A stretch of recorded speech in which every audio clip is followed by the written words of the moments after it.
LCS Week 5 or something like that. We have here our literal team name versus Butter Our Biscuits. Down here in the Gold Division, I am your host, Lolly Hentai Police, joined here with our beautiful friend Menbung. Hey, how's it going? I'm not so sure about that superlative, but thanks so much. Hey, anyhow, Uh, we so moving along, it looks like we are having a last-minute substitution here for Butter Our Biscuits with Mr. Matt subbing in for Fleeing Panda. yes. I will update that. Do we have the pro draft that we're about to go into? I think right now. So, yep. So they're gonna be jumping in to pick ban right now. A Mumu being the first ban away from Bob, What and the the hell? Alawi ban. So focusing on the jungler right there. And then at the set ban, God, I hate when people ban set. I just want to see him being played because I think that for PMA LCS, we like to team fight, and set's really good at team fighting. So there's that. Literally, Nate getting his talent taken away, and the Swain taken away from the side of BOB. Yeah, on that note of wanting to see Shen as, interestingly, a Diana ban coming through, a very powerful champion. But Set is being fairly new. He is probably not very well practiced by most people, so those teams that cannot pick him up are probably going to just toss the ban out so the other team can't utilize his power right now with that big RKO coming in. And LTN grabbing the first pick of Felios, immediately countered here by the misfortune in Leona bot lane. Yeah, Misfortune Leona bot lane really good. Aphelios Ornn would be fantastic here because there's no way unless someone pulls out a pocket Yasuo on the side of Bob that they can just stop the Ornn engage right here. And the Sejuani kind of is really Ooh. nice because not only is it really good in terms of you have really strong engage right now, but it's also a takeaway from Biscuit had in the jungle. Yeah, really pinching down on Biscuit Hat's weak jungle pool, him being very, very new to the role, normally sitting around as a support player. But he may be answering here with an Olaf of himself, trying to debut something new for us. I don't know that I've seen him play that. Yeah, I'm going to be really interested to see how that one pans out. Olaf, obviously, top two early game junglers, clear speed. It's fairly unmatched unless it's like a Kane or a Karthus or something. Now they start to pin down on the mid lane pool for literally Nate, his Ari. His Aurelia is still up, which is something I think they should look at because while you can get AP maybe from the support, like a mage support right there, Aurelia with Sejuani will be fantastic. It is one of those old classic combos. The Maokai being banned right here. Also, I guess it could be a top lane Olaf. Maybe it's something that Uh, uh, OG OG Juice Juice Man. Man plays. I mean, it's more something that has been played into OG Juice Man. He's typically known as that tanked style player, hence the Maokai ban here coming out. And Olaf not particularly strong into Ornn in the side lane. Like he just kind of gets beat up early on from Ornn's really high base damages and base tankiness, and I bet that's a Soraka top lane, and I'm about... Oh my Alright, god. see you later. I'm done streaming. No, I'm going home. no, Good night, no, everyone. no, no, no, no, you can't do it. If I see stream go off, I'm gonna be so upset. I told you I'd do it. I Literally. can't go back on my word. Well, no one else knows. You don't have to do that. Oh, Pimp Monkey knows. That's why he picked it. Yeah. Oh wait, true, true. I'm being played. Yeah, you are being played. Oh lol. So, So the Soraka really good into the Ornn. Obviously, it's a. The only thing is that if you just overstep on the Soraka and just get knocked up, you're gonna have to burn flash. Hopefully, the Soraka doesn't bring TP because it doesn't make sense. Dude barrier. Syndra and Senna being locked in. So support Senna being played by LTN. I really like their comp and the cannon mid. Now, is that Kennen mid or is that Soraka mid and Kennen top lane? I would hate to see the Soraka mid. Into Syndra, it's not the worst thing if Syndra steps too far forward to try to take trade combos. Soraka has the silence to immediately just walk away. and beat out any trade. Soraka having the superior range, I believe, on her abilities. So, I mean, I don't like Soraka in a lane where she can get ganked from multiple ways. Um, true. Especially with Sejuani being the one doing the ganking, very good at making those plays are wrapping around from behind with her slows and crowd controls and abilities to dash over walls. It'd be really rough for Soraka to come mid, unless there's mistakes. yeah, yeah, that'd be really hard. The cannon also, it's also just the long range setup that you can get from a Syndra stun onto an immobile champion like Soraka. So that'd be really tough. Overall, uh, uh, go LTN stream volume is very low by Happy by 3. You should turn it up then. No, Alright, I can do that. I meant him on the like this actual thing. I was trying to mean him. Um, Well, either way, I turned us up a little bit, so hopefully that that's helps. good. Yeah.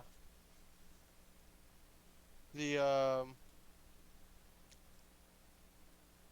looking at the comp though, it's so like there's no real tank outside of Leona, which is a fairly beefy boy lady in the bot lane, but this game gets to 15, 17 minutes without about a 3k gold lead from Bob. Feel like that's going to be really hard because with the amount of engage and burst, whether it be like Aphelios ult or Syndra ult and stuff onto like the Raka, that's going to be really tough. And also, Cannon being their only source of AP damage incentivizes Ornn to go into armor right there. So he's going to be having a really easy time, and Cannon's really going to. I just don't know who kills Ornn in this. You know, I don't think they really care about the Ornn. Sure, he's gonna wreak havoc, but their goal is really to get a team-wide lockdown and team-wide burst from the MF ults along with the Kennen ulti, and then just kind of let Olaf go crazy in the backline. And they want to kill the damage dealers at the start of the fight, keep them stunned up.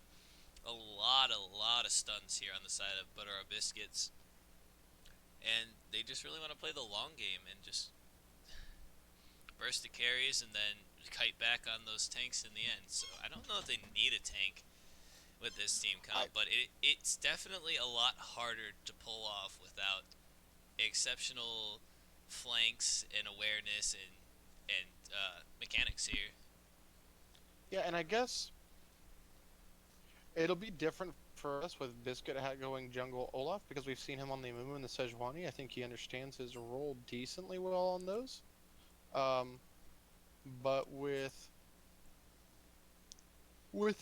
trying to see how he's gonna play this early game, because I would definitely look bot lane.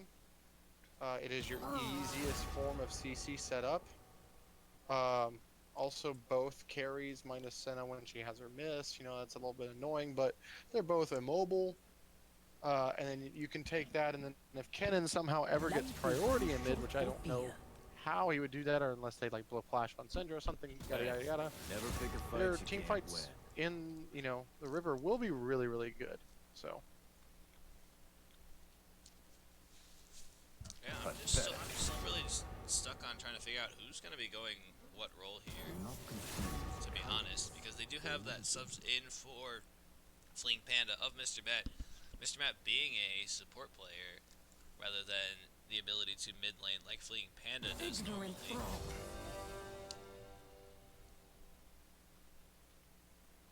So I really am looking forward to seeing how they play this out and who gets what champion on the side of Bob. on Bob, so yeah, if I'm have to like make guesses right here, I'm gonna say it's Biscuit Hat on there with Pim Nicky getting Misfortune, yeah, and then OG Juice Man probably gonna get the Raka. Jabberwock's gonna get the Kennen, and Leona will be Mr. Matt. Okay. Because Jabberwock, when they were under the summer name of Summer 2805, Zyra, Kennen, main, mid, um, kind of style of play for all of you lunchboxes of Doom fans out there. Yep, and there we go. He'll probably take teleport and go electrocute. Stuff that's pretty typical of him. Right now, we're seeing literally Kamish with a TP on Senna. Now, those will change once the spectator delay is gone, but looks like Senna top might be something. Well, they also do have 20 until the 20-second mark of once both teams have locked it in to switch. But Senna top into Are you certain? Soraka and Ornn support with Aphelios. I mean, orange support is something that literally Garrett, formerly I Am Gert, is very known for doing. He did that, pulled that out a lot way back in the days of big anime titties, trademarked. And so They're probably going to win this game too, by the way. big anime titties win every game. 69-0. And so that is definitely a orange support pick that he's going to be trying to go here. Which is a little bit unfavorable with the rework on how Ornn works, where he gets those upgraded items at level 12 for himself, and then every level after that he can upgrade an ally's item. Um, it's really, really something that's abusable in a solo lane, and that's part of what makes him really, really strong, is he can get super tanky super early, and hit that early level 12 while utilizing his base tankiness and high base damages to bully out the lane. So support Yeah. lacking a little bit, but maybe more looking for the Call of the Forge God engage to go along with the Sejuani front line more than anything. Yeah, and what I will say is there's always a way around this, is that obviously within like the first 10 to 15 minutes or 10, 12-ish minutes, Ornn's probably going to be together with somebody, but then with Senna getting more income than she usually would, she can go around and start being with Aphelios during the mid game and hovering around him, and then Ornn can get these levels that you're talking about that he does need, so that he can get these levels to where he can get these $1,000 upgrades worth of stats. So yeah, it'll be really interesting to see how this plays out. Also, like, Leona goes in and engages, and you just breathe on her and bonk her, and it's also pretty decent into Misfortune, because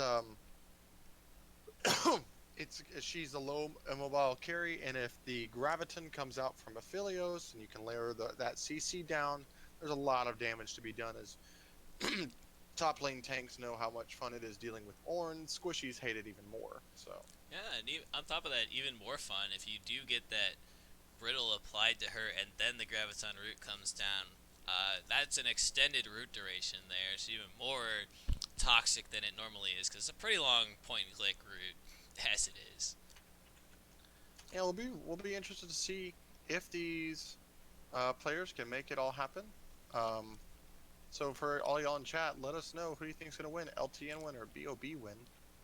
Um, I'm actually gonna give my vote to LTN, because while I do think Soraka top is still busted, I don't know how she's gonna deal with an attack damage lethality building Senna in her lane.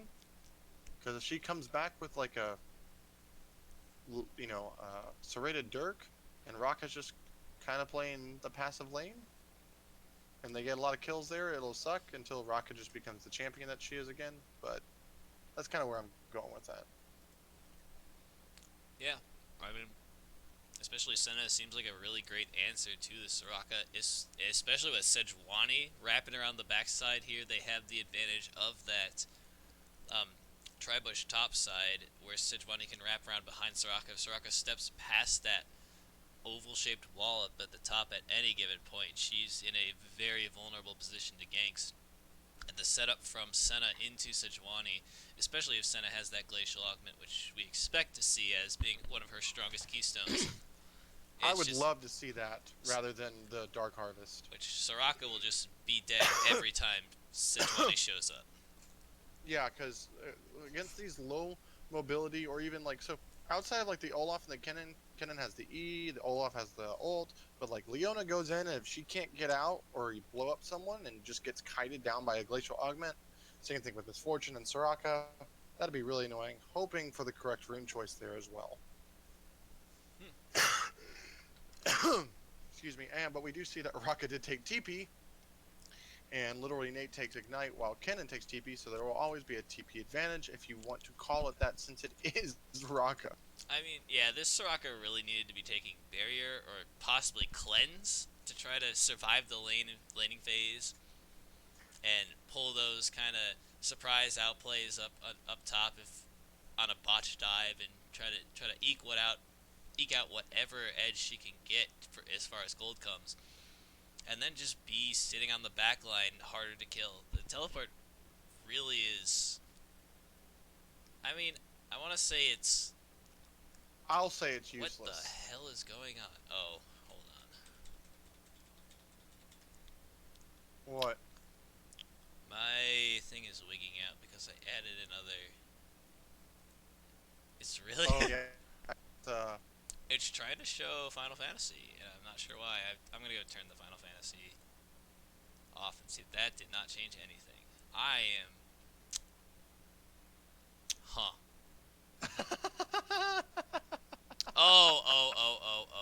Okay, Do you have okay.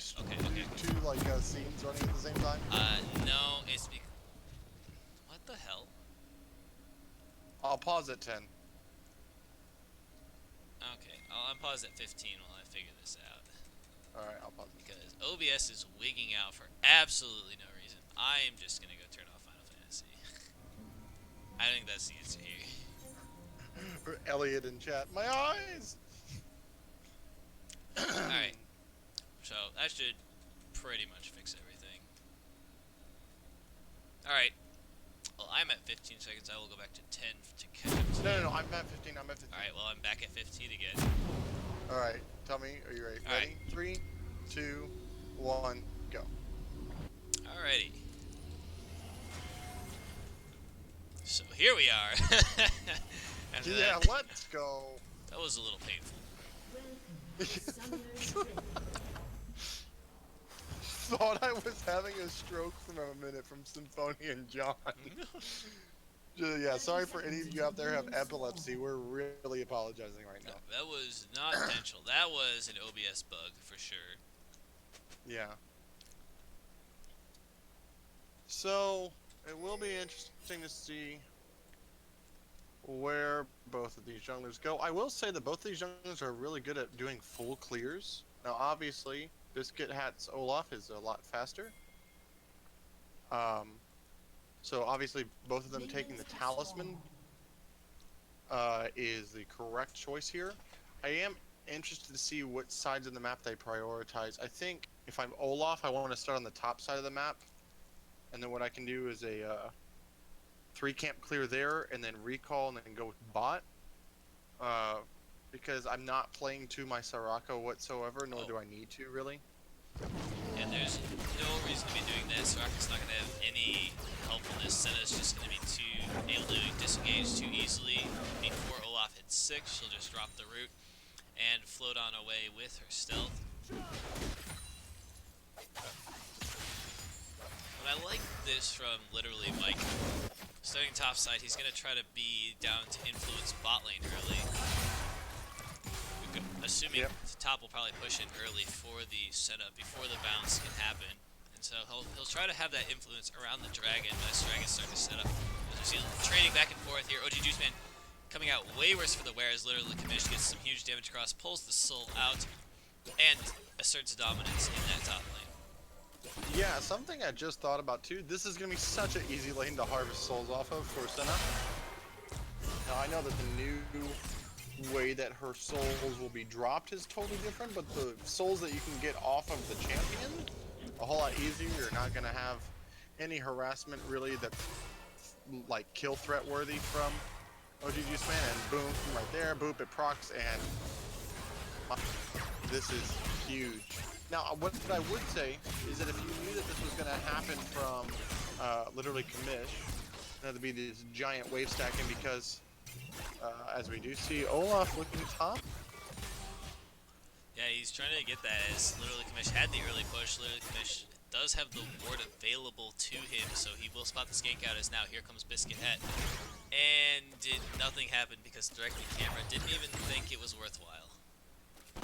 Yeah, for sure. But now here it is. Here's that Literally Mike coming in bot with that early stage money advantage. Mr. Matt forced to flash away.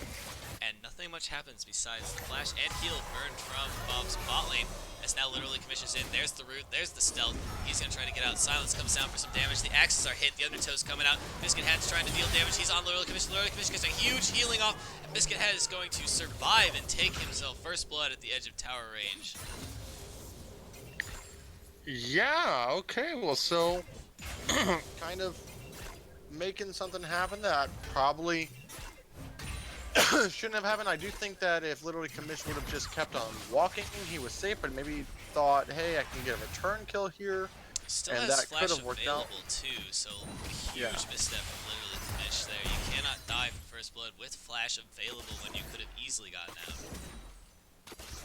Yeah, and I just, so like, to address this, we were talking about it in the early game, probably shouldn't go top because you probably won't get a kill. He gets a kill. Some people might be like, haha, shows how much y'all know. No, he actually shouldn't be able to get this kill.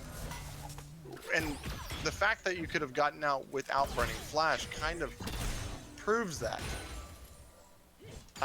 It just was a misplay more than, hey, this was, you know, them playing it well. Now, granted, good job that they got the kill, and the rocket heals did come in huge because Biscuit Hat would have died without the rocket heal.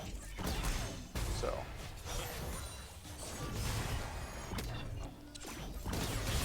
Well, and I feel like that had to have come from Biscuit Hat just sitting in top lane, soaking wave and helping OG Juiceman push out. I don't know why Literally Commish decided to stick around and kind of just kill himself, honestly. Disrespect the play of Soraka being more of a supportive lane than anything. Because now he's going to find that route onto OG Juiceman, going to trade some big damage across. He gets one soul out and a little bit of damage, but OG Juiceman healing himself back up with that Star Call healing. That healing is stupid. Yep, thank God they'll be nerfing it, and the damage that it does to... Literally Commission. Now he's going to find the root again, continuing to trade with OG Juiceman. OG Juiceman appears to just not be taking any damage, and now the Star Call misses, so this is the huge point for Literally Commission. He's putting out huge damage, and OG Juiceman not going to get any back. Here comes the root again from Literally Commission, but the Star Call does land, and so OG Juiceman flashing away. Literally Commission still on the chase. He's got minions kicking his ass out there as he tries, OG Juiceman tries to run into the alcove, but goes down in the end. Literally Commish picking himself up that kill in the top lane. Yeah, and what's kind of nice about just the setup pick in general now is that he just hit 6 off of that kill, so anything that wants to happen on any part of the map, he can be a part of even without his teleport. Oh, the root does land. Oh, man. Not on the same page, unfortunately. Bit of a late follow-up from Literally Garrett. Probably a miscommunication down there on whether they were going in or not. But no harm, no foul. Barely used any of Orin's massive mana pool on his low mana costs. As now Literally Nate finding the stun on Jabberwock, he's going to force the Lightning Rush out as Jabberwock goes back in, but literally Mike is there as well. Literally Nate pops the ultimate, he flash ignites, Jabberwock flashes away and goes down to the Ignite ticks. Something I've noticed a lot in this gold division is that sometimes people feel like a play is over and they kind of like, I would say, autopilotly walk back in sometimes. And now, to be fair to Jabberwock, he hasn't been playing mid lane all split, so it's a little bit different. But some things that I feel like just need to happen a little bit differently would be that you need to understand what a champion is capable of. Obviously, literally, Nate didn't have the ultimate down, so he could have, you know, known that and just kind of waited for the wave to come into him. I don't remember the wave state, but that's just some stuff that I feel like you can do. Also, I understand literally Garrett has the Aftershock. I would have much rather have seen the Unsealed Spellbook especially from a support Ornn. Or even Guardian at that point. Just to add more utility than being tanky. You have the Sejuani. So now Mr. Mac going in, he's going to hit that root, but literally Garrett sashes through it. as literally Stewart is on the run. Biscuit Hat missing the undertow. He's there, but now Sejuani is here. Literally Mike looking to turn this around as Biscuit Hat's going to be taken low. The wish comes out, and the unstoppable Ragnarok running his way out. And several ultimates and flashes burned here. Actually, not a single flash was burned. We lose the wish, and we lose literally Commission's ult on top as now OG Juice Man and literally Commish getting into a scrap up top as OG Juice Man drops the star call and runs away with that bonus move speed. What I absolutely love. Okay, so literally Stewart helps literally Garrett out. I'm gonna call them by their just the second part of their name. I'm not gonna say literally all night. That's but he literally gets crazy. the gravitum and stops them. Then Olaf goes in and both top laners ult to help their bottom lanes. One's a damage one, the other one's like, no, you can't do that. I'm gonna heal them all again. And so it was pretty funny to say the least. We're looking at some items right now. Tier completed for Senna as the Anthines and Holy Grail, which is the correct first item for this Soraka top lane. So at least OG Juice Man does know what's going on and what needs to happen. Both junglers just has their smite, but I think literally Mike is sitting on enough for the complete, enough for the completion. Definitely enough for the Bomby Cinder. Yeah, not quite enough Looking to like- complete it. Yeah, looking like a Ludens for the Syndra. Although I will say a lot of mid laners have been going, oh, Here comes the Ornhorn down bot. Call of the Forge God coming out as literally Stewart is dropping the pew pew pew pew thingamabobber. Super fast extra attacks, but now Biscuit Hat is making his way top. He walks over the control ward. Literally, Commish disrespects it. He saw him on the control ward, and there comes the root. Biscuit Hat doesn't have the Ragnarok available to break through the root. Literally, Commish turning back to pull some souls and get some damage traded back. And he's just going to head back under his tower as literally Mike is here around the corner to reinforce. So they decide to go for this. OG Juice Man looking to go deep. He does not get the root off of the silence. The whatever the hell astral field that is. I forget. I don't never learned Soraka's names. Equinox? Okay. yeah, you know what? I want old Soraka back where the Starfall was like everywhere. That was so cool. It hit everyone in range of an area around her. Yeah, I mean, it was awesome. It was honestly like a MMO ability, you know? Yeah, I can see that. It was really cool. I thought it made a lot of sense. But you know, obviously it shouldn't do that much damage. They could have just changed the way this works. Biscuit Hat Oh, catching literally. Nate here in this as Jabberwock comes out, dropping the ultimate, and he gets ignited and the Unleashed power onto him, but he survives, and literally Nate goes down as the wish comes out for... The wish comes out. Hey, you know what? It's the Make-A-Wish Foundation. So, he made a wish. He's like, God, I hope this ignite doesn't kill me. It wasn't ever gonna kill him, but the wish came out. So, OG Juice Man did the Make-A-Wish Foundation. That is the shortest cooldown on that route for literally commit. What the heck? Oh yeah, no, the cooldown is super low. As now, bot lane is going to find a disengage onto Mr. Matt as Garrett smacking his face into the wrong wall. Not going to get that knock up. Mr. Matt gets away with his flash. And now Pit Monkey is left here in this 1v2. Biscuit Hat is running straight down. I don't know that Jabberwock goes down. The root comes out from the Graviton. Pit Monkey's rooted up under towers. Mr. Matt goes in, tries to hit him. Here comes the bullet time, but it's not going to get it much as literally Stewart flashes away, and Mr. Matt does go down. There comes the double kill from the big Aphelios thing with ulti. You sound like LS trying to describe what the hell he's doing.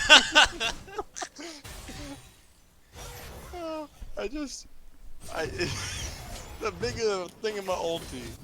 I will say that I know that there are some like collegiate and professional players who accidentally will use the ultimate. Oh, They're going to find Biscuit Hat here again with the Graviton Root, and he's going to get hit by the knockup for literally Garrett. Here comes the Ragnarok to run away. Unstoppable out to the tower. yeah, it was you know, that he doesn't know what this champion does. So much utility.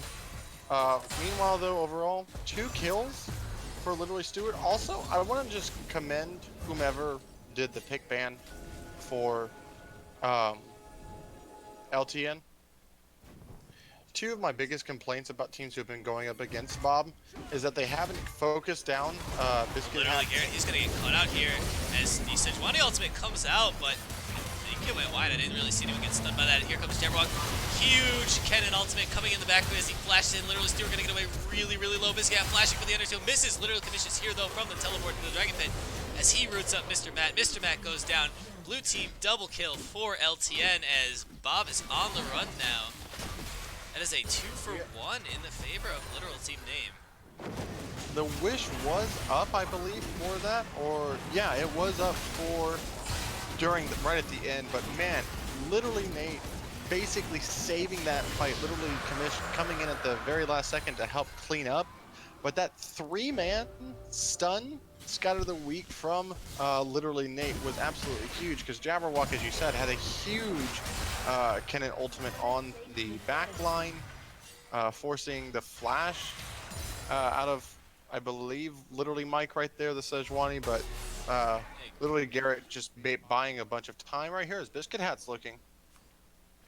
Yeah, Biscuit Hat trying to just stall literally Kamish out on a greedy path to that top lane. Had he gotten to the bush sooner and punished Kamish for that greed, he could have picked out that flashless Senna. But Senna just gonna hop back in the lane, not quite having that Monomune finished, as Biscuit Hat is here. He's 2 levels above the Sejuani. He's going to go in for the fight. He hits literally Kamish with the undertow. Here comes the Ragnarok and roll as he's out. The Wish comes out just to help with the healing. Another undertow hits, and he takes down literally Kamish. Biscuit Hat on a killing spree on this Olaf, showing up today on that new style of champion for him. I do agree, as I was just saying, but he's shown really well here. Oh my goodness! Now the big fight, huge stun, literally gonna unleash the power onto OG Juiceman, but he gets taken down. Jabberwock with a humongous turn from that cannon, dropping the slicing maelstrom, and just pulling that fight, turning that fight around for Bob after what looked like a huge engage from Nate. I do like that. Literally, it doesn't steal. It So can't hit objectives. Come on, gentlemen, ladies, and can't. others. Yeah. We should learn this by now, as now here comes the Called Forge God onto Pit Monkey. He gets hit by the Gravitum Moonlight Vigil, rooted and annihilated, as now Mr. Matt is on his way out under tower. Literally, Stewart and Garrett, so is exactly what you happened. Still had the brittle effects and then the Graviton applied, so it was a longer route. Great use of that ultimate, and this bot lane is on fire. Literally, Stewart, literally Garrett putting it to the bot lane of Bob here with that power of the early game base damages out of this Ornn, along with the massive damage and utility from Aphelios. Mr. Matt, a little sketchy to take that ward, but LTN had backed up enough that he got that and he gets back out. So yeah, so what I was saying before, I did like LTN's draft because I feel like taking advantage of. Oh, come on, guys! I want to talk. Literally, Kamish is gonna get that root on the OG Juiceman. He's gonna trade a root back, and it's just kind of just support trading for now until literally Kamish gets those big damage items completed.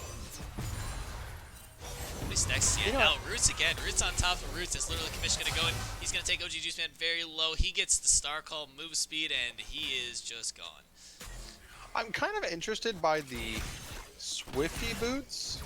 Movement slowing effects are reduced by 25%, and I do like that because obviously the Star Call. Undertow, speaking of which, the Undertow is going to come out here top lane as we see the engage bot lane. Huge ult from Mr. Matt going to stop that engage as the Ragnarok comes out top lane. Literally Kamish hit by Undertow after Undertow. Biscuit Hat not able to find him as the Wish and all the Astral Infusions coming out. OG Juiceman showing us why Soraka top is very silly, giving Biscuit Hat that free kill up there. Yep, and he's gonna pop the Rift Herald there, so this looks like it might be Slicing first. Maelstrom coming out mid lane, huge scatter the weak to knock that back, but Jabberwock is still in it. Literally, gonna get the Unleashed Power. Huge stopwatch here from Jabberwock as the Ignite goes down, but he is taken out from a well-timed Orb Throw and Slam from literally Nate.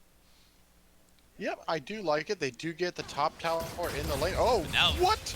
Where did literally Mike come from, and he just walks away? Yeah, and then the TP is used by OG Juiceman right there. There's a question mark ping up from LTN. But the Zenith Blade missed. That was a little bit interesting. I mean, he could have just walked up and stunned him first and then Zenith Blade in second. But here's OG Juiceman. Aggressive Soraka gang here.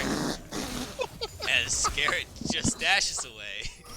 I think he was expecting something else and just saw like a shadow and was like, gotta go. And then it's like, hey, it's Soraka. It's like, dude, What is just this? kill her, forehead. You know, it's I think that's actually hilarious. It's really strange, What? not gonna lie. It's maybe Orin doesn't like potassium or he's allergic to it, so he's like, oh my god, too many bananas are available in the bush. Ugh. Yeah, I don't know, but I mean, the dragon here going to be spawning in probably like 15 seconds. I did not turn those objective timers on initiative. So we're gonna see literally Garrett looking for the gaze out of Mr. Man. Mr. Man Zenith Blading into the backline. He's taking half health as a huge bullet time comes across, forcing 2 flashes out from Garrett and Stewart. But now the Ornharm comes across. OG Juice Man in a bad spot. He's knocked up, smacked down by Stewart. As now the Sejuani ultimate catching Biscuit Hat. Biscuit Hat is forced to flash away. He's taken incredibly low. That trailing, oh, not quite gonna hit that. Was the sniper rifle.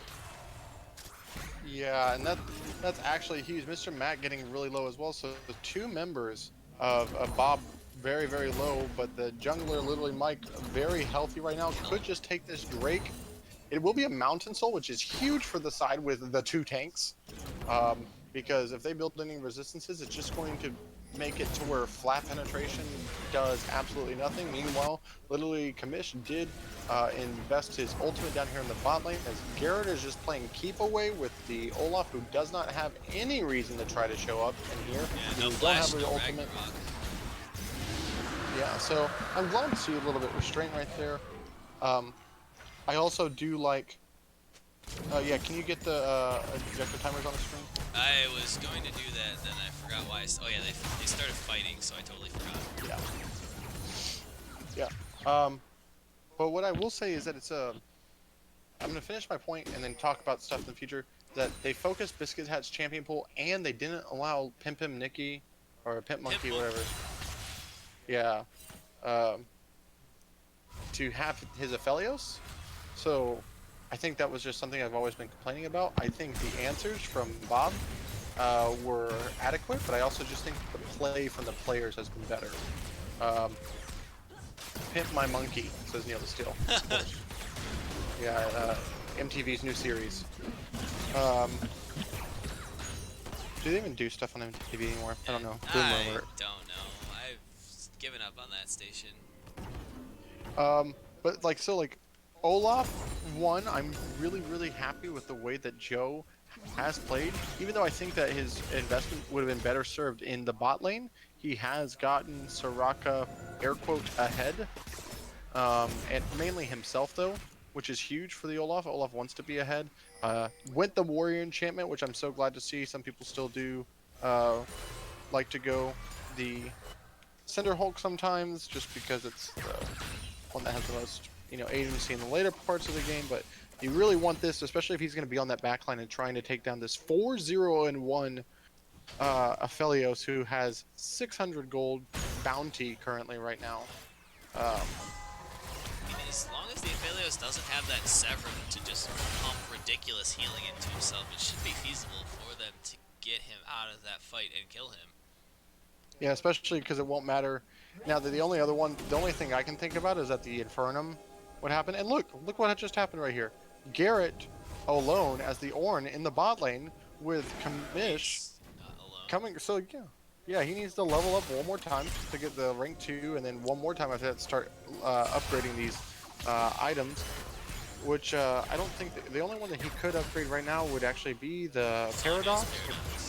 Yeah, which is not worth it. You want to see the death cap on that one, so I mean, it's actually fine. I mean, I guess it depends. If you're seeing AD heavy teams, the huge armor buff from Lasagna's Paradox would be very valuable, but we're not seeing quite that with the Kennen and the Soraka having some magic damage, I guess. Yeah, I'm also getting... What? Say Soraka in a compromising position on the flank for some reason, not where you want to see your Soraka, but here comes the Arnard. Humongous slicing Maelstrom as the counter, and there comes the bullet time across. They're going to shred it down as they take down Garrett, and this fight is still going on as now Biscuit Hat taken incredibly low. He's out of there as now Pimp Monkey flashes forward. He's going to try to get literally Nate, who goes into the Zhonya's, as literally Commission trading damage on the back. The Soraka heals coming in clutch, but Jabberwock did go down. but a 2-for-1 in favor of Bob throughout all of that. Just two great engages and counter engages back on top of each other. I want to say this. Jabberwock saw that happen in the Ornhorn and without hesitation. Oh, now literally Stewart is caught out way too deep, looking for something in the jungle, I guess. He's just going to CC'd up from Mr. Met and spank down the Ignite, going to take that kill away. Shutdown goal to the Leona, who's going to get beefy now. Yeah, I will say this. I don't know if anyone has been watching LCK, but there was a LCK team comp with Ornn mid, Soraka top. Oh, I saw that. Oh, and gosh. with the Olaf jungle. And if like it's weird because obviously you want Olaf. It actually works together, but like Olaf getting low health is good for his damage and good for Soraka because she heals based off of missing health. And gains movement speed towards missing health allies, so she can just speed around the fight, harder to touch. Exactly. So it's incredibly synergistic, and then of course with something to lock down, which would have been the Ornn in the game we were just mentioning. But in this case, it's Jabberwock who's been doing a fantastic job of doing that. Just having someone to lock them down just gives Biscuit Hat and now the Misfortune a lot of, ways to just go around and do all the damage. The only thing that's worrying for me is that they haven't had a gold lead this entire time, and with Dragon coming up in 7 seconds, they're on soul point, so if they get this and they win this, it's going to be incredibly hard for Jabberwocky and that Misfortune to do enough damage, even though Biscuit Hat and the Soraka will just be running around recklessly. Yeah, and even more worrying, Jabberwock is really going to be wanting to have his splash to make this game just like he did in that last fight. As now Mr. Matt is going to go in, they're going to find literally Garrett literally there taking the half out. Mr. Matt's deep in the backline. Bullet time comes across from a flash. Bullet time on the 2. They are way low. LTN is super low in the backline as now Mr. Matt going to find another Zenith Blade. And here comes the boom! Literally Commission picking up a kill onto Jabberwock in the end. As now they're going in deep for it. They're going for it. The smite early. The dragon goes to Biscuit Hat. As literally Mike, a valiant effort to flash in and smite that. Smite's just a tad early. Biscuit Hat not actually having his smite available for that. A very risky call. But a very good attempt at the steal. Not quite going to happen. And Bob pulls this one out. Yeah, and now they have the gold lead. I do think what we're seeing here is that, one, Jabberwock is just doing his job. He's eating away. He got the kill on Delivery. He took literally Stewart out of the fight. I do think that this has so far been some of the better gameplay overall from this side of both teams. They know what their roles are.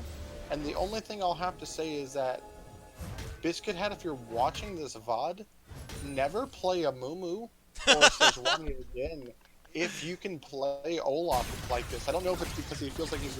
Like most junglers I talk to that have Soraka in the top lane currently on this patch say, I love it because it's just a funnel for me. Like I can get all these... the CS from lane, I can get lane experience, where she just helps me and heals me up in any gank, and she just runs away, and like from lane doesn't need to be there, and she can help me in the river. But just if you continue to play like this is awesome. He's sitting on a GA, he hasn't died yet, he has the Black Cleaver. It's really good. Also something to note, outside of the Senna, there is no healing reduction going on, so if Senna ult doesn't hit anybody, oh well I guess the Bramble Vest, but Yeah, they have to be autoing the Ornn though, and they're really just not for the most part. Yeah. Biscuit Hat's ignoring the Ornn as much as he can. And what I think is, yeah, and it's not like Raka's autoing the Ornn either. If Raka's autoing anyone, she's probably throwing the fight. Yeah, unless it's like a misclick. Oh, I meant to position myself. Something to note that I think Jat talked about is that Senna catching side lanes is not necessarily the best because she just takes them so slow, so teams usually have a easy time to react to it. I also think that if you can't take out the Soraka in the beginning of the fight, you will not win these fights, and that's the tough, annoying thing about the champion in general, but especially when she's accelerated like she currently is right now, with the amount of items and gold that she has. Yeah, and 0-5 Soraka has more agency in team fights than almost any other top laner. So I mean, it's just the nature of this patch and Riot Games. Hey, they have 200 years of gameplay experience. Yeah, and I do want to go back to this. Now we have Jabberwock's flash available, so with those huge cannon engages he's been finding, wanted to go back and talk about how good his flank was on the last one, because I had mentioned before he used his flash immediately and unhesitatingly to make a big engage, and I thought he would really require that flash into this team. They have the Scatter of the Weak and the Glacial Prison to really counteract any obvious cannon engages, but he find those flanks. He has the flash available, and it looks like Bob really may want to fight this with literally Commish still top lane, but LTN backing out. Yeah, I actually think that the team who makes the first decision is the one who loses this game. Because both teams do have good re-engage tools. If you're the first one making the call, unless it's a pick on a numbers advantage, or fighting without Soraka there, if you're the side of LTN. Here we go, here comes the Solar Flare, gonna miss, but the Xenoblade does not. As huge Glacial Prison onto Jabberwock comes down, bullet time is not gonna get any value. Humongous Orange Horn on 4. As the fight disengages, that's a lot burned from the side of Bob, but a lot burned in return. Ultimates to disengage that. We do still have, here comes the cannon engage. He's going to get a huge slicing maelstrom onto 3 members. Literally, Mike taking low. He goes into lasagnas. As literally, Nate going to get huge damage across. Unleashed power comes out. Jabberwock is kept alive by OG Juice Man. As Nate goes down, and now literally Stewart is on the run. He's just going to get jumped on, flashed on by everybody, and Bob is immediately going to turn towards that Baron. Yeah, so the one that they didn't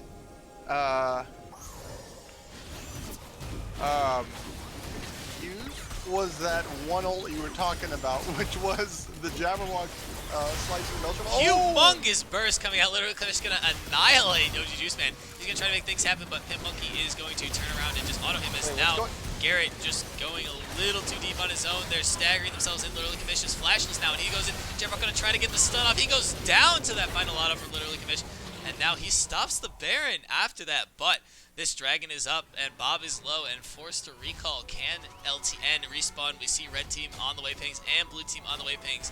That dragon is in the sights. The soul coming up here for literal team name. They're gonna have advantage on that, as they're gonna have 3 members there first. Yeah, okay, so maybe literally Garrett's sacrifice was not in vain. He bought enough time for literally Commish to just kind of walk around, but would have loved to have seen some coordination there. As Biscuit has just trying to be here, because you give away this Mountain Soul we just talked about. Ooh, literally Nate doing it to where he can't smite it. Well, he doesn't want to burn that smite anyway. He needs that for the Dragon Steel. But yeah, through that miscoordination, they still managed to take 2 for themselves for 2 and stop that Baron. So it wound up being massively worth, and a little more coordination probably could have seen Pimp Monkey go down as well in a 3 for 2 and Baron stall. Wait, hold on. Did you see that?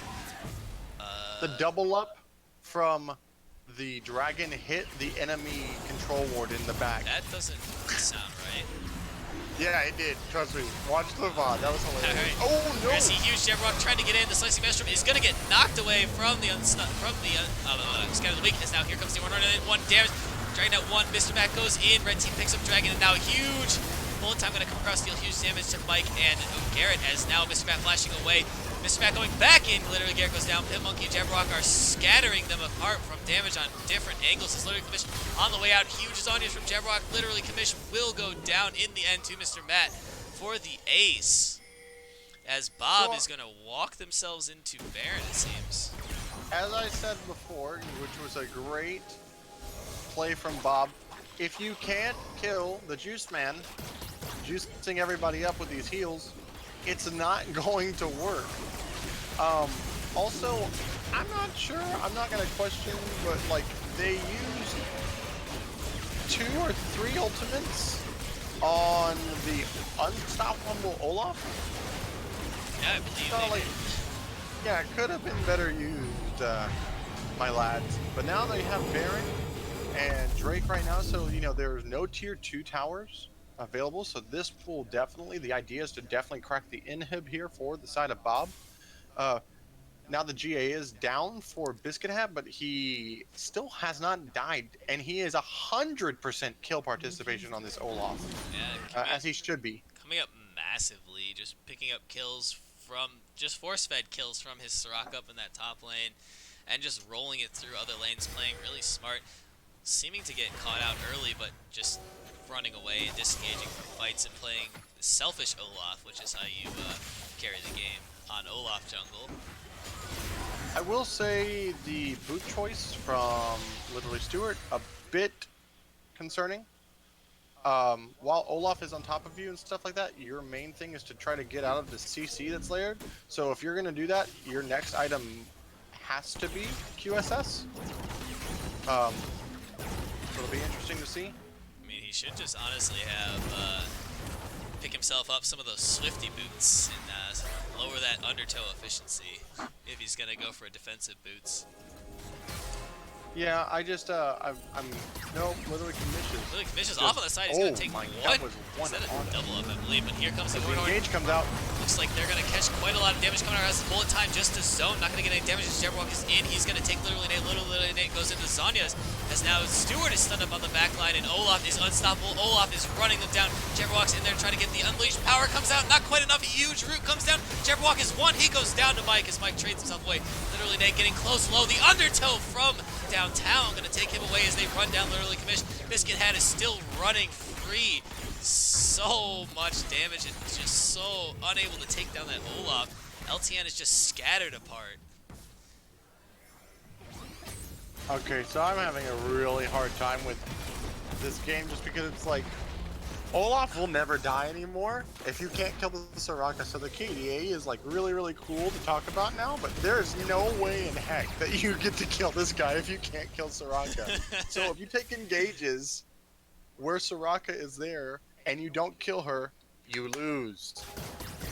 Yeah, they're investing most of their damage into Jabberwock, it seems, getting that cannon every single time, while OG Juice Man just pockets Biscuit Hat. So all damage into Biscuit Hat and Jabberwock is just mitigated on Biscuit Hat, and everything gets traded back. They're always in a zone of damage for Kennen to return that damage, and return it he does. He gets literally Nate really low every time, forcing a late Zanya's, and Biscuit Hat just runs wild, doing whatever Olaf pleases. It's like he's like a Mr. Mundo wannabe. Yeah, definitely Olaf, with go axes. this way. Yeah, Brahmasia, bro. In Brahmasia, we go wherever we want. Oh, especially with these Mountain Drakes on the Olaf, making him just even beefier than normal. Kind of counteracting the weakness of popping that Ragnarok, where you lose those resistances to gain attack damage. He just doesn't matter anymore because they're stacking up Earth Drakes now. Yeah, so a perfect team fight for them looks like killing Raka. Yeah. Like you have At the to start. get on this Raka at the very start. You might lose 2 in that, but then you can take everybody else down. Pim is taking really low. Literally, it's going to flash forward. They're going to find the pick. They're burned way overkill on the ultimates as the Glacial Prison, Unleashed Power, and also the Dawning Shadow Big Pew laser gun come out. Oh, not the pew pew. Pew! But literally Garrett still has his available, and I don't believe that literally Stewart has Infernum available. So he does have Severum, but Jabberwock does have Flash and the ultimate. They're going to find the engage here on the Jabberwock as he just kind of walks away. Slow comes out from it. Flash comes in from Jabberwock, but he's not going to get anyone. They get away. Literally, Garrett taking low, but he gets the Ornhorn off and he flashes away. As now Mr. Mad is in it. Literally, Nate goes golden and Jabberwock is still in it. He's trying to find the damage and the stun. He takes down Nate as OG Juice Man is just on the backline. As just sitting there healing up Jabberwock and keeping alive. Biscuit Hat going deep, not even having a Soraka except for that Wish bot. As now they're going to run down literally Commish or just kind of run it down mid. It looks like they're going to run it down mid now. So the Soul does go over to the side of LTN as literally Commish is, oh my god, no way. And Monkey is going to take this. He's going to drop down the bullet time. He's going to pick up the kill. Literally Commish goes down. That's a huge stagger. This could be game if they can get any minions there, but I don't think they will be able to. They may just turn back and look for this Baron or just go bot lane too. That works as well. Going bot lane's fine. I would like a reset towards the Baron right now. I think that maybe was the reason why literally Commish stopped. So he stopped the first wave of minions to where they couldn't have done it, but now there's super spawning there regardless of his death. He should be back up in time for this as Mr. Matt Leona is on a deep on his solo. own. Solo Agent Leona going in deep, double O M, trying to take it out, but he burns the slash, gets out, not quite sure what the thought process were, but loses the flash, but nothing else, and so we see immediately pings of on the way to Baron, and everybody looks like we are going to be squaring up at Baron again. Yeah, now this is going to be really tough because like literally Nate and Stewart both have that massive shield. How much is that shield giving right now? About 400. Each tick is about 100, so that's one. I can't tell when you're taking damage, my dude. You should be able to tell. It's about almost 300 now on the. If you hover over the buff on their hotbar, you can see it. Let me read what it says. You can see the actual. Shield for 200 flat, and then plus your health. So plus health, plus like, a percentage of it, a bonus AD, and a percentage of AP. Yeah. Now we see a huge bullet time coming across, but not going to do too much as a huge straight damage across. Literally Nate on the side is going to find massive damage on Pit Monkey, but now they are running him down. Literally Nate taking low. He goes golden as now the fight comes out. Jabberwock miss slicing Maelstrom on the side, but now Olaf is here. Olaf is unstoppable. Ragnarok and roll his way through. He's going to miss the undertow on Literally Nate, gets stunned up. He's going to be taken incredibly low. That Olaf is down. The first kill onto that Olaf, as now literal team name is going to take this advantage. They're going to try to start running it down, as there's no tools for Bob here. They're going to just start going down one by one. Juiceman jumped on and taken low, as now Leona trying to stall out for the team. Pit Monkey actually doing really good damage on the backline, going to take down Mike with the help of OG Juiceman, as now they're in the way. Garrett is going down low. Garrett goes down as well. Pit Monkey and Jabberwock are doing huge damage. Literally, Commissioner's trying to make his way out, but now Pit Monkey is speeding on his way. Speedy Misfortune, he's going to get that auto attack with the red buff slow, and then the Make It Rain slow along with some damage. Pit Monkey going to clean up that fight in the end. So what was really good there was that literally Garrett's ultimate did zone off the back line of it to where Olaf was 1v4, so that's the way that he died. Now, unfortunately, the Ornalt did not hit anybody, so no lower health bars could be taken advantage of, but yeah, even though Misfortune kind of burned the ultimate a little bit bad, and we saw Jabberwock's burn the slicing Maelstrom exceptionally early and was trying to just get one person out. Got nothing it comes out. Yeah, we see that it's pretty much, I would say, a win for the side of LTN there, because they stopped a potential Baron. They were able to save their one Nexus tower that almost got taken down, and I think now that the goal does not matter. We're at how many kills altogether? Over 50, 51. And 40 minutes in the game. God, this game's been so long. And Soraka. I'm gonna give a counterpoint on that. I think that fight makes it look real bad for literal team name. They killed the Olaf. Jabberwock missed his slicing Maelstrom, and the bullet time did almost negligible damage, and they still lost the fight. Like, did they lose the fight? Yeah, they lost 3 members to 2. They hard lost that Soraka fight. though. Right. Soraka does Soraka things, but yeah. Here we go. Soraka's actually getting caught out. Soraka gonna take it down really low early, but the redemption comes out, and she's almost full health again.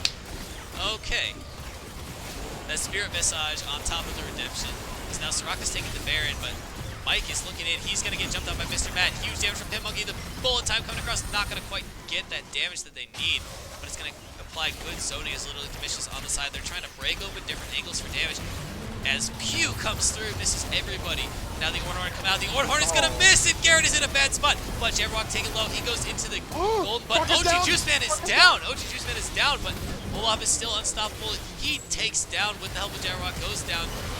As now triple kill for literally Nate. He's going to be taken low, down by the Olaf. And now the Olaf is in a 1v3. He has the GA available, and he's going to try to make something happen. Literally, Commission going to go into the stealth for the bonus move speed. He's going to try to run down Biscuit Hat. Why is the directed camera not following that? There we go. GA is taken down. Ragnarok's not available. He gets rooted up. He may just die here. Literally, Commission going to put the damage. Undertow comes across. Can Biscuit Hat get in there? He gets the smite. He gets the damage. Literally, Commission flashes 2 feet in front of himself after the kill, and literally Commission takes down a pretty big shutdown out of Biscuit Hat. I think, no. Yes, extra bonus, 200 gold. So now their jungler's down. Literally, Kamish played is I think the reason with literally Nate. They played that team fight so interestingly, but I think it was the correct way because Bob put themselves in the Baron pit. So then all the AOE ultimates that were being used. Did Jabberwock even use the slicing maelstrom in that fight? He did. He burned it on top of literally Garrett after literally Garrett missed the horn. So kind of just was blown out on that side of a tank alone. But wait, guys, why are we stopping? Oh, they have no damage. So here we go. Literally Garrett gonna get taken down to almost half health as Mr. Madden is in it. He has to stay in the blade. Mike is taken down to half health now as Pim Monkey comes in. The Horn is going to be called. The Forge God is going to knock up 2, but it's not going to get much more than that as Olaf is still not yet in this fight. And we have ultimates available from everyone except for the I find this Horn so and strange. the bot lane for Bob. And now we're going to see Slicing Maelstrom still up. Ragnarok still up. Biscuit Hat going to be stepping forward a little bit. He's going to be taking quite a bit of damage here. Now the Seraph right here comes lots of damage onto him. He's going to take it really low. He's unstoppable in the Ragnarok. Here comes the Slicing Maelstrom. It's going to catch 3 members, and they do go down. LTN is now on the run as they try to kite back. They have all damage dealers alive. The tanks are down.